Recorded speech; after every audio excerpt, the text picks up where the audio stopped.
Welcome to Nebraska Prep's Postgame with Damon Benning and Jacob Padilla. It's my favorite intro music, maybe arguably of the week. That means it is another week of NEB Preps. We get to hear the big voice guy, and we are on a Monday with my man Jacob Padilla, which how long can we settle into Mondays? Seems like it should be able to be a regular schedule moving forward now that volleyball is kind of getting back into conference play after this week. No more Tuesday matches, I don't think, for a while. So we should be okay to get this knocked out early in the week. So people can start looking ahead. Yeah, your next big one is Wednesday. Yeah. with Stanford. Yeah, how about this? You close out the week with two top five teams with Stanford at 2, who just swept Texas, and Louisville at 4. We'll see kind of the updated polls today as we record on Monday, like we said. But Louisville pulled out a 5-setter over Creighton. Creighton in the 5-setters, boy, I tell you. They're right there, though. It's got to be frustrating to basically do the exact same thing on Sunday that they did down in Lincoln earlier in the week. I know Kirsten Booth won't be happy about the results, but that's why you play the schedule, is to be in those situations and learn from that experience, so that when you get to the postseason, you've seen everything that you're going to see. And I know we don't want to go all volleyball hour during NEB Preps, but how impressive was Stanford? I mean, those are brooms. Yeah. Texas didn't, they got killed in the first set and second set. There weren't any deuce games in that. So yeah, Nebraska's going to see a very good team on Wednesday, and they're going to have to play at a really high level to get out of that one. Yeah, well, battle tested. We'll see as we enter another week. And speaking of battle tested, we'll start in Class A. They haven't really been battle tested, at least in these borders, with the number 1 ranked Millard South Patriots. Yeah, moving up to number 1 there, despite Westside being 3-0. Not surprised at that. No. Just based on what they did on Thursday. I was there at Buell again to watch them smack Kearney 52-3. And I think more surprised at the sharing of the wealth or Prusha's emergence. So the thing that impressed me most, like we know about their weapons. They got so many guys, and figured Kearney would have a tough time sticking with those guys downfield and all that. Defensively was the part that was most impressive. Kearney just couldn't do anything on offense.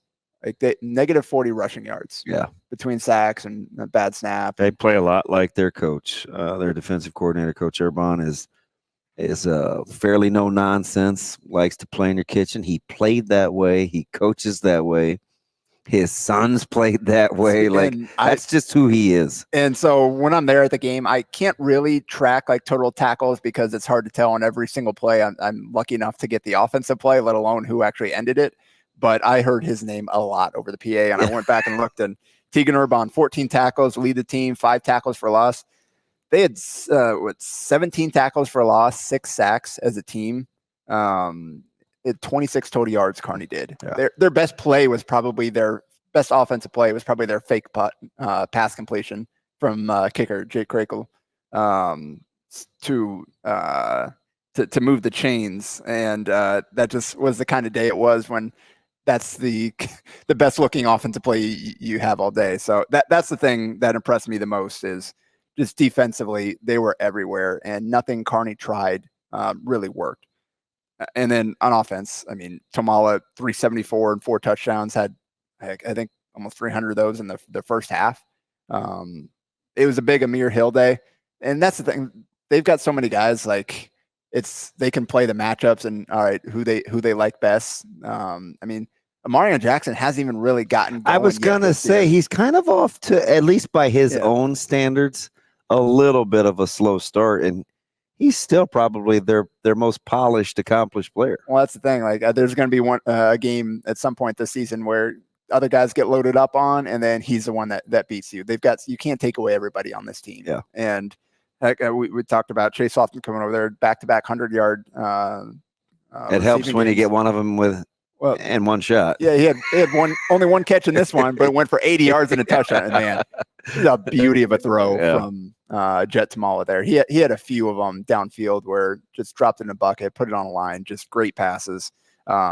Deshaun Prince, I think, had a 63 or 65 yarder. And he scored as well. I mentioned Hill. He went over 100 yards, 112 yards on 7 catches, and at a 24-yard touchdown, I think it was. And then Gabe Peruka, 68 yards on the ground, 24 through the air, 4 total touchdowns. I said Prusha. I was thinking of Jess over at Papio-South. Jay's one of my wife's best friends. So, I mean, like we said, they got a lot of weapons, and if they're going to defend like they did in that, good luck to whoever the teams on the rest of their schedule. Yeah, and firmly entrenched, I think, at the number 1 spot. I think you look at the voting, and it's like, yeah, it makes sense. Yeah. Right. And as we talked about the tiers last week, I think there's a clear one, and then I think 2, 3, I would put us in the same tier as Elkhorn South, as we talk 2, 3 coming up. Yeah. Yeah, and 34-12 win over Millard West after we saw what Millard South did to Millard West previously. So you got the transitive property there. It's not, I mean, at this point, it's all we have to go off of. Yeah. That's not terribly meaningful the way games go. But I think I want to ask you about this, just kind of looking at how the game went. For the first time, it's Tate Jenkins got bottled up a little bit. Only had 50 yards. He'd been over 100 kind of as a workhorse the first 2 weeks. Braylon Warren had 7 carries, 36 yards and a touchdown. So outside of that one run against Omaha North, he even joked about that. I was like, whoa, where'd that come from? So I think for us, that's why I like doing these shows with you, because sometimes it's not just the numbers, right? So I think for us, we're still trying to settle into kind of how we want to run the ball, what we do running the ball, and we'll be one of those offenses that will get better as the year goes on because we'll simplify. Right now, we're trying to do a lot, probably a little too much. And so I think the evolution of the quarterback run game will take a little more time. I don't think it's going to be a staple, but he's definitely a guy where I think Tate Jenkins, where we have to get him some more touches. But I mean, credit to Millard West. I thought that was clearly the best that they had played all year. They played hard, and they played harder than we did. Brutal opening schedule. Yeah, they played harder than we did. And you play teams like that to open the season. You can either just get broken and just lose hope, or you can try to learn from it and figure out, hey, we've seen the best that we're going to see early on in the season.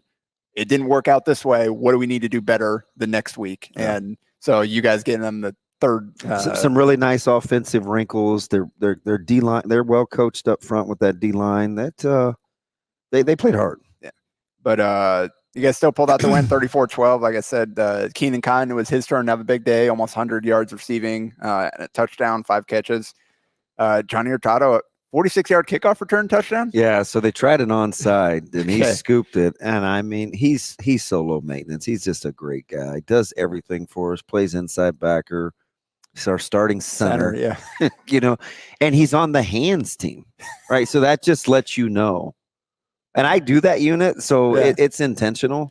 He's fantastic. He just does a lot of things correctly. He's a joy to coach, and so I kind of put it out of reach, and then we had the late pick 6. So the score was actually a little misleading. Oh yeah. So you had kick return, the pick 6. You guys had Bryson Williams had 2 picks. He's really starting recovery. Really starting to come into his own. Quentin Warren, 10 tackles, 3 for loss, a pick, and a pass breakup. So those guys kind of leading the defensive effort in that one. I always have to remind myself, Warren, this is only his 3rd start. My other guy playing opposite him, it's his 3rd varsity game ever. Bryson Williams in a new system, 2 starting new safeties, 2 corners. 1 didn't play a year ago, and 1 wasn't a corner a year ago. So, I mean, it's like Coach Lamanji said, we got to earn it, man. Like we got to coach it up, and hopefully we can keep teaching while we stay in the win column. Yep. Now you got Bellevue West on Friday. Yeah, so that's going to be a good different way. Yep. Oh, it's going to be a good one. Yeah, they're coming off of their big in-state win over there, so a little bit more confidence in what they had previously. But you mentioned Elkhorn South. You see them on the same tier, 38-0 win over Lincoln North Star. They host Grand Island on Friday, so that's I think we're gonna have to wait a little bit for them to face somebody else to get a real great feel for the Storm, but they barely clear. They looked pretty good on film against Bellevue West. That's part of the games in the huddle pod that we looked at. That's a well coached. They got a lot of nice weapons. Yeah. Right. Not one in particular, but that's a pretty good balanced team, especially defensively. No doubt. And again, we mentioned all the names previously, guys that in the big weeks, but they've got really stout up front. They got good linebackers. And they got some guys in the secondary on that defensive side of the ball, and then they can run the ball. And I thought their corners were exceptionally physical with Bellevue West. Like there's a few things we want to take out of their book. And that's a good group. And that's you got to disrupt their rhythm. They're off. You can't let them get into the flow of their defensively, and or offensively, and that's a good way to kind of get physical with them. Really force them to execute through that physicality. And he said, you guys will take your turn this week against Bellevue West, and Omaha North there at number 4 took care of business 28-18 against number 10 Central. Both teams stayed where they were. It was 28-6 after 3 quarters. North really controlled that game, and then Central got a couple of touchdowns in the 4th quarter to make it a little closer and kind of add a little bit of intrigue to the game. But Mikey Gow kind of coming into his own there, 300 total yards, 4 touchdowns, 3 passing, 1 rushing. Darian Jones, mentioned him again. You wanted to see 2 good individual players in the secondary. Well, actually 3, because I like Dortch too from North. I like him a lot. But if you're talking about the headliners, respectively for Central and North, I mean, it was a good battle between Pittman and Darian Jones. Jones touchdowns of 60 and 31. So in addition being really impactful on the defensive end, forced a fumble, had an interception. He's a good player. Yeah. I think you and Sauter both said like, hey, look out for this dude before the season started, and he is certainly making you look smart there. He's a really good player. I think you'll like his attitude too. He's highly competitive. Yeah, we talked about the young guys on Central. He had touchdowns for Yasir Grigsby from 42 yards. Really looked good, Jacob. He's just a pup too. He looked good. I thought Haney had a highlight reel run that 35-yard touchdown. It will get buried because it was in the loss, but he showed you power, balance, the way he hit the hole, his speed was incredible. And and Pittman is the other touchdown. Playing well too. So they have good and I like Ackerman. I like Elijah Wayne. Elijah Wayne just got another offer. They have listen, it's hard to believe they're 1-2. Oregon State, right? Yeah. That's big time for him. They have some really good pieces. They have to lock in. They've got to fix this penalty problem, though. Yeah. That was BJ Newsome showed you his escapability. They have some good individual pieces, but you're right. I think they finished this one with 16 penalties. So they do have to clean that up a little bit. Yep. You can't keep shooting yourself in the foot, no matter how many talented guys you have. And that's the next step for them. They got to show they've got the talent now. They got to show that they're learning how to win. Yeah. Like that's not something that you can just roll out and do. You got to play the right way. You got to execute, and they're still kind of figuring that out. But talented team. Speaking of talent, we had Millard North there. They 31-8 against Papio-South. And speaking of game breakers, it's a good win. Caden Vermas.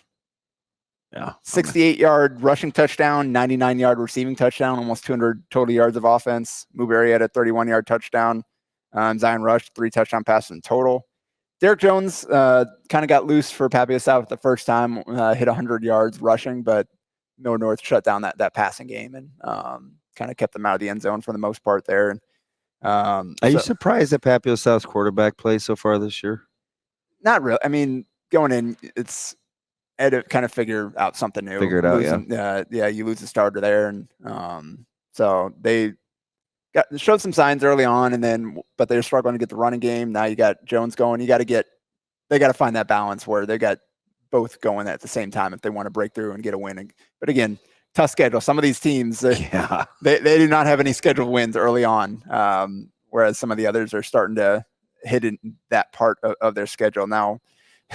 Good luck, Millard North. That is not they're not an easy part of their schedule. They've got Millard South on Friday, so the next Millard battle there. Yeah, kind of which complete the trio. that one again, 0 love loss in that one.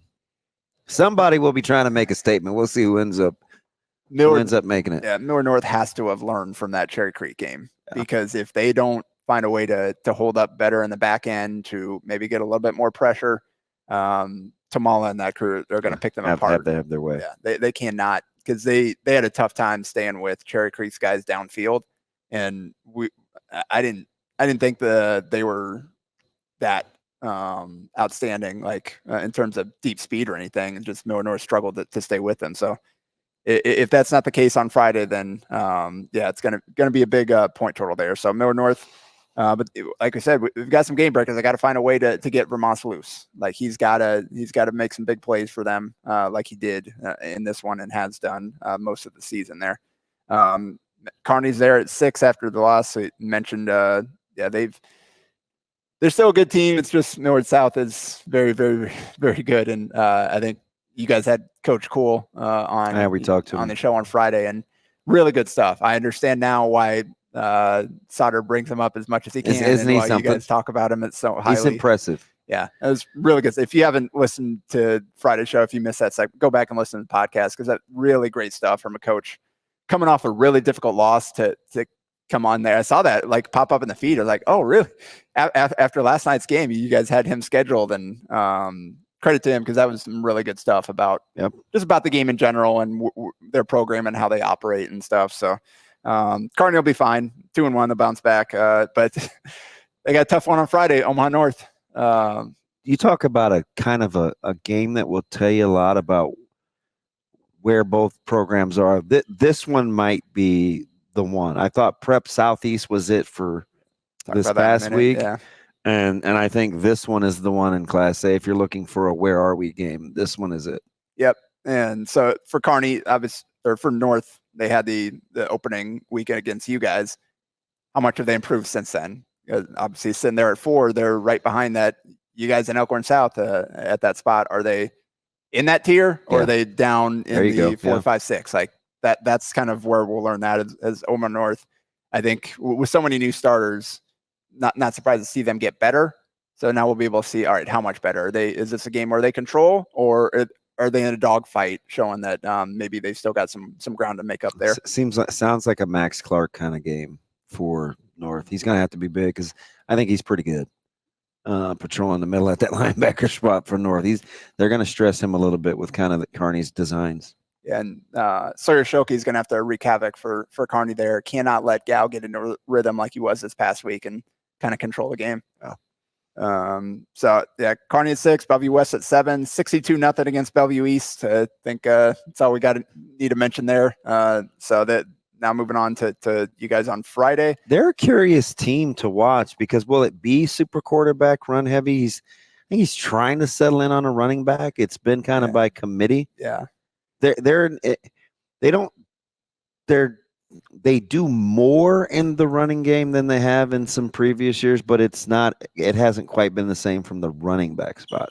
Yeah. And that's something they have to figure out. And now a few games in, because if it is on Anderson entirely, that's putting a lot of responsibility on him. And that's where, especially for a first-time starter, that's a lot to ask of him, as he's still kind of figuring out what it means to be a starting quarterback. And the more you put on a guy like that, the more mistakes are probably going to pop up. And we saw that with Adrian Martinez in Nebraska. The amount of stuff that he had to do for them just exposed him to so much danger and threat for turnovers and stuff. So that's one that they're going to have to figure out. They got to be well-rounded. They have to keep those weapons involved. TJ Whaley, Jermaine Green, some of those guys. Caprice Keith, I know they're starting to utilize him a little bit. Yeah, so he's been a lot of different places. Have to find where he's lining up. Yeah, so good luck. That fun film study for you guys. Papillion-LaVista, this is a team I'm curious about too, because I like them in the off season, and here they are 3-0, kind of flying under the radar. They got Leggett back at quarterback this week, and only 2 incompletions, threw for 177 yards and 3 touchdowns, and also ran it 9 times for 93 yards. So good to have him back. They kind of got to talk about committee going. It's kind of weird. Last year they had Prestito, who is taking every single offensive touch that he could, while also playing middle linebacker on defense and wreaking havoc on that end. now you've got kind of a combination there with Antonio Giacomo, a senior, and a freshman, Michael Valencia, had a big game. Those guys pretty even split. They're pretty high. They're pretty high on Valencia. Yeah, pretty even split there. They went over combined 100 yards and a touchdown apiece. Isaac Pamaran, 61 yards receiving, 2 touchdowns. And then Cale Johnson on defense, 9 tackles, 3 for loss, 2 catches, 30 yards, and a touchdown on offense. They held Southwest at 34 yards on 13 passing completions. Yeah, still no Jackson Carpenter either. So we'll see what happens with his health going forward.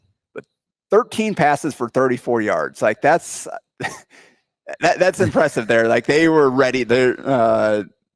They were ready to rally to the ball. They did not give up any extra yardage after the catch, and then gave up 2.5 yards per carry on the ground, 89 total yards. So defensively, Papio is looking pretty stout there. And this week, they've got Bellevue East on Friday. You mentioned Prep kind of breaking in there. Disappointing start to the season, but they've taken care of business since, and shutout against Southeast, 24-0. Just kind of methodical, workmanlike win there where Prep ran the ball 51 times for 338 yards and 3 touchdowns. It's kind of look a lot like old school Prep, didn't it? Yeah, and they gave up 108 total yards to Southeast, 2.7 yards a carry and only 5.2 yards per pass. So with the takeaway, interception there. So really impressive performance by Prep, running the ball, playing defense. Jacob Ruby, huge game. 14 Good carries, player. 106 yards and 2 touchdowns, had a 37-yard pass to quarterback Tony Caniglio. Also had a 22-yard reception. DeAndre Walker there at 18 carries, 69 yards and touchdowns. Really tough running back combo there. They're different. They do different things. So it's a nice 1-2 punch back there in the backfield. And now they get Millard West on Thursday, so a chance to show like, hey, we cracked the top 10 now. We're 2-1. We belong here. So they played some doozies over the last couple of years, some back and forth battles. No doubt. So that'll be another fun week. So some good matchups this week. There's 1, 2, 3. So 2 ranked matchups, and then Millard West is still receiving votes at 0-3, which again speaks to the schedule that they've played, where you lose every game, but you've played 30 of the best teams in the state there. So and I held Cash Butenbach to just 30. Was it 31 yards? 31 yards on 13 carries. But he also had 17 tackles, 3 catches for 22 yards. So he had half their yards from scrimmage and 17 tackles. They talk about heavy workload. That's he's certainly carrying that. Yeah. Juice, we jumped down to. We did talk about Central, who comes in at number 10. The only team with a losing record, but that's just respect due to that's their talent level, and that 6, 7, 8, 9, 10 range. It's gonna be really interesting because a lot of those teams will play each other. Yeah, and that's early on in the season, like 2-3 weeks. Again, Millard West is still hanging in there, receiving a vote here or there because of the schedule they played. It's hard to. There's some teams that haven't been tested at all, others that have faced nothing but top 5 teams. So early on, you're just kind of still judging off of the roster and the talent and what you think they're capable of doing, more so than just straight resume. Yeah. But as we get into the season here, a few more weeks, then the teams will start to separate themselves, and eventually you got to start getting the wins. Let's jump around to Class B and starts with number 1, and the streak continues. I got on track a little bit on offense here, 42-7 win over Hastings. Just 3 defensive touchdowns, so maybe not necessarily on track on offense. It's just the defense decided to score as well. It would have been a tie. 21 apiece. Yeah, so fumble recovery and a pick 6 for Morgan Schumann, and Dalton Pruis had a fumble recovery return as well. And then on offense, they ran it for 222 yards and 3 touchdowns. So Will Gutz continues to carry the load there, 134 yards and a touchdown, plus 5 catches for 57 yards. He's like a AAA battery. They just, every single year, I don't know how they keep doing it, but just plug a new guy in and he's just going off, putting up massive numbers. He's shifty and built low to the ground, and he's tough. Yeah, he is tough.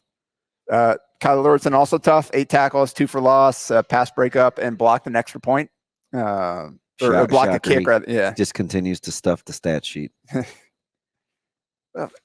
I'm confused. They had a block point, but they had, I don't know. Anyway, sometimes going off max prep, it's hard to, I forgot what the game, but somebody had put 3 interceptions for their defense, even though the other team didn't have any interceptions. So I don't know. Hey, something's not jiving here. I don't know if they clicked the wrong box there and was trying to do passes defense or anyway, we move on. Skutt also dominant win over Plattsmouth, 42-7. Dylan Van Dyke again, 197 yards and 4 touchdowns passing plus a rushing touchdowns. His touchdowns per play ratio has been absurd this season. Not too bad for a guy with as the first full-time starter, but I mean, both Coach Termans, they have to be having a lot of fun with his skill set. He's just elusive enough to give you some escapability and run around. He's a good athlete, and the lefty can sling it. Yeah, no doubt. So yeah, Skutt looking very strong there at 2, at 3-0, up to a great start this season. Through no fault of their own, Elkhorn North they looked pretty good, but Seward rising up, jumping ahead of them to number 3 at 3-0, and they faced a really tough schedule, and they've looked really good while doing it. 35 win. That offense is Lincoln Pius X is pretty good. And Pius was without Volkmer again. We mentioned got hurt in the previous game and wasn't able to go in this one, so that hurts. But still, pitching a shutout there against a solid Pius team that found a way to win even with their backup quarterback the previous week. Really impressive for that Seward defense, and we know offensively. Treston Haas, 18-23 for 191 yards and a touchdown. But the star of the show was Edison Knott, running back, 24 carries, 134 yards, and 4 touchdowns. Plus, he caught 3 passes for 20 yards and had 6 tackles on defense. All in a night's work, Jacob. All in a night's work. And now it's an interesting one here with the next team we'll talk about in Scottsbluff. Yeah, Scottsbluff has risen up to number 5 at 3-0 after a 48-0 win over Creighton. And Scottsbluff hasn't really been tested yet. The schedule they've played hasn't allowed themselves until this week. Yeah, so you can only play who's on your schedule, but you can look good while doing it, and that's what they've done. And now they'll really get tested. Nate Kelly had 2 long touchdown runs and touchdown completion to running back Smith. Emilio Cervantes had a couple of rushing touchdowns as well, so they got some different guys involved there. So yeah, this week going to be tough. Seward has to go out to Scottsbluff, so they get to host that one. So no travel for the Bearcats there, but yeah, that'll be fun. 3 versus 5. If that wasn't 7 hours away, I might consider going to that one. But pretty good week in B in terms of matchups, which not surprising. That seems to be the theme. Speaking of a team that's had a tough schedule, they got off the schneid.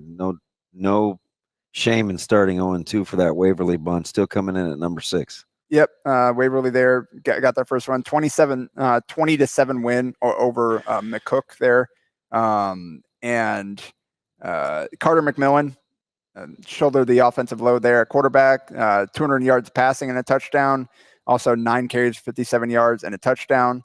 Gavin McMillan, his favorite target, 6 catches, 117 yards and a touchdown. Also had a pick on defense. Axman had a solid game. They also had a pick 6 from Keaton Boker and a interception from Trev Grieve. So kind of a well-rounded game there, offense and defense. Got into the act there. So now Waverly, they've got another tough one with Elkhorn on Friday, who Elkhorn is there at number 10. Yeah, some schedule. They're at 2-1, 14-0 win against Gretna East this past week. Elliott Beaster, this was our game of the week for Hurrdat Sports, so they had coverage of that. And Elliott Beaster went off. He won the big game chain, 12 carries, 131 yards, 2 touchdowns, and 5 tackles on defense there. So good one for him. We did skip over Elkhorn North, mentioned they dropped to 4, but that was after a 49-7 win against Ralston there. So like they did what they're supposed to. And I think the continued emergence of Ethan Beachy at quarterback to complement Jet Tinglehoff in the backfield, and his favorite target, Alex Uckman, is having a monster season. Beachy threw for 207 yards on just 8 completions. Only attempted 12 passes. I'll take that.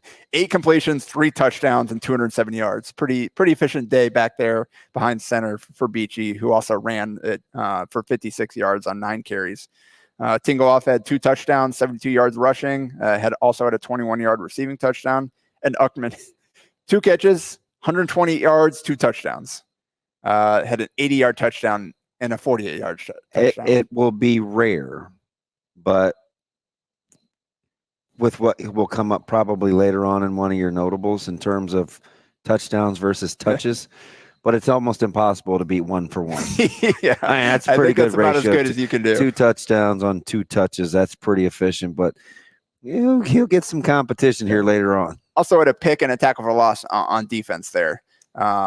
So now they get Gretna on Thursday, who got a tough one. Yeah, they kind of maybe the most surprising result of the week. I would say so.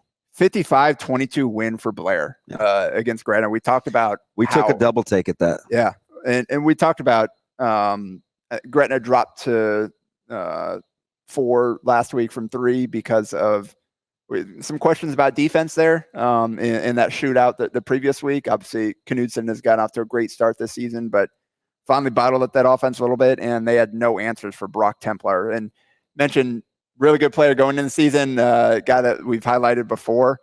266 rushing yards, 93 receiving yards, 6 total touchdowns, 14 tackles, and a forced fumble.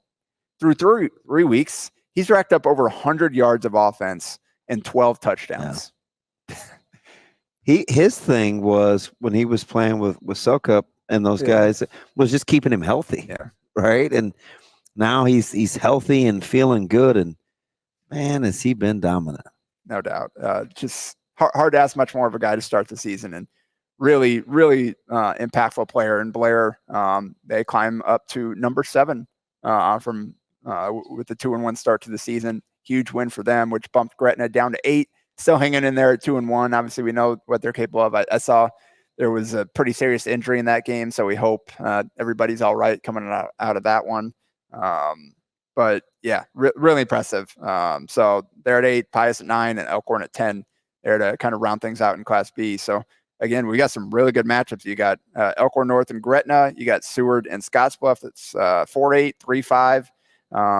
Waverly against Elkhorn is 6 versus 10. And then Blair, they've got North this week. North fell out of the rankings, but we know they're still pretty potent offensively. Again, a team with another tough schedule. Yep. So Class B, definitely some loaded matchups this week. I don't know where I'm going to be this week, but it'll probably be a Class B game, I'm sure. Yeah, I know where I will be, and that's on a Thursday, though, is Westside, Bellevue West with Nebraska playing on Friday. Yep. Yeah, we got to just figure out what we're doing there for Friday. I don't know if I'm going to be out or if I'm going to be home watching that one. Because I think you'll have a few Saturday games as well, which, I mean, I'm just hoping for the weekend off from Coach Lamanji, so we'll see what happens. We'll see. We'll see what happens. Close out. Just jump down to C1 quick. Yeah. I mean, there's a little bit of change there. We had a Sydney rising up to number 2. Pierce takes a loss and drops out of the rankings entirely. Yeah. That was 28-19 loss to DC West, who went from receiving votes up to number 6 already. Yeah. 2-1 start for the Falcons there. So we had 4 new teams jumped into the rankings there, which says how fluid kind of the back end. DC West, Central City, Boys Town, and was it Shadron? Yep.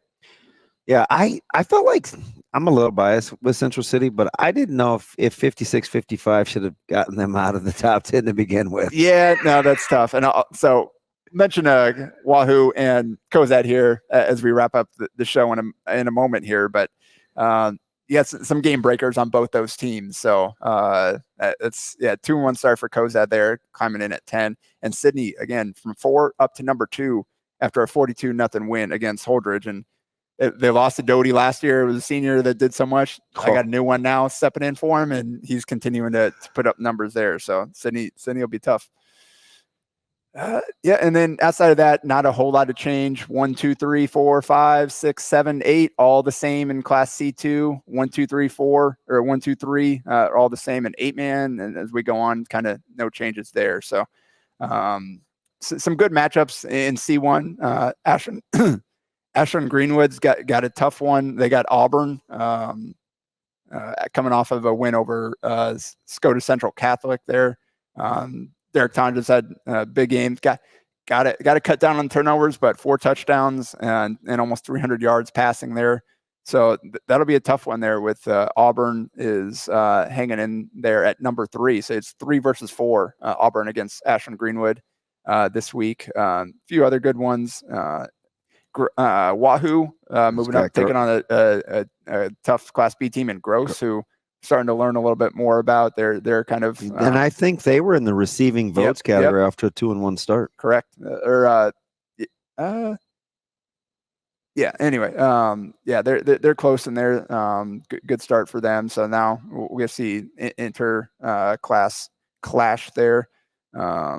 Boys Town goes to Lincoln Lutheran, or hosts Lincoln Lutheran. Big win for Lincoln Lutheran this past week against Donovan Trumbull to kind of bump them out of the rankings. Bad injury there for Donovan Trumbull. Yeah, Troy Parker Volk went down in that one, broken collarbone, so he'll be out. So hopefully speedy recovery for him. Get ready for the basketball season. And then Pierce against Fort Calhoun, kind of chance to get back on track after the loss there. So, so some good matchups there in ABC1, and close things out with some shout-outs here. I mentioned Shadron. So basically, you're going to hear some of the same names that we heard last week, because you're going to hear these guys in this spot pretty much every week, but I'll knock those guys out quick. Shadron, senior Quinn Bailey, 26 carries, 263 yards, 3 touchdowns, 2 catches, 90 yards, 2 touchdowns, 9 tackles, 1 tackle for loss, and a 51-6 win over Mitchell. Yeah. So. I tell you what, you talk about getting your night's worth of work in. Yeah. That's what I love about these shout-outs, because usually it's both sides of the ball, and it's something spectacular. Yeah, so get a lot in C1, C2 in these, because we hit the A and B pretty heavy in the main part of the pod. But Bishop Newman, senior Connor Booth, again, 27 carries, 277 yards, 6 touchdowns, in a 46 win against West Point Beamer there. So just continuing to do what he does, and those two are going to be like the numbers those guys are going to have at the end of the season. Circusy. It'll be fun to see kind of how they end up compared to each other there. And then Oakland Craig senior Braylon Anderson, again, a quarterback, 13 for 18 for 333 yards. So over 300 yards on 13 completions, pretty efficient there. 3 touchdowns, 18.5 yards per pass attempt. That hard to ask much more than that. Taking shots and getting vertical. That's what the kids would say. Also had 4 carries for 31 yards and 2 touchdowns. And then 3 tackles on defense and a 49-0 win over Takema Herman there. And then, so the couple new name here. We mentioned, you kind of alluded to him earlier.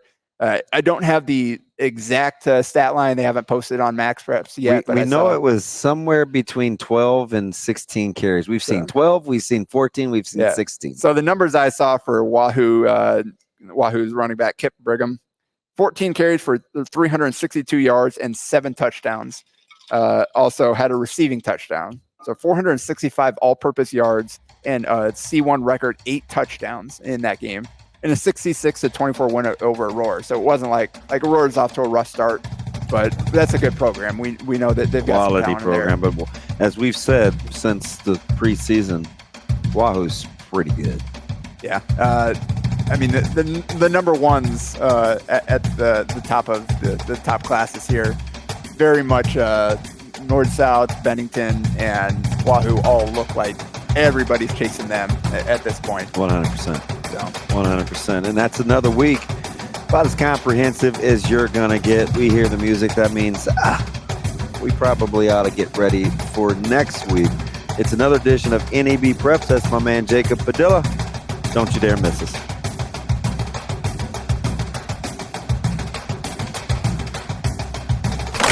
A Hurrdat Sports Network production.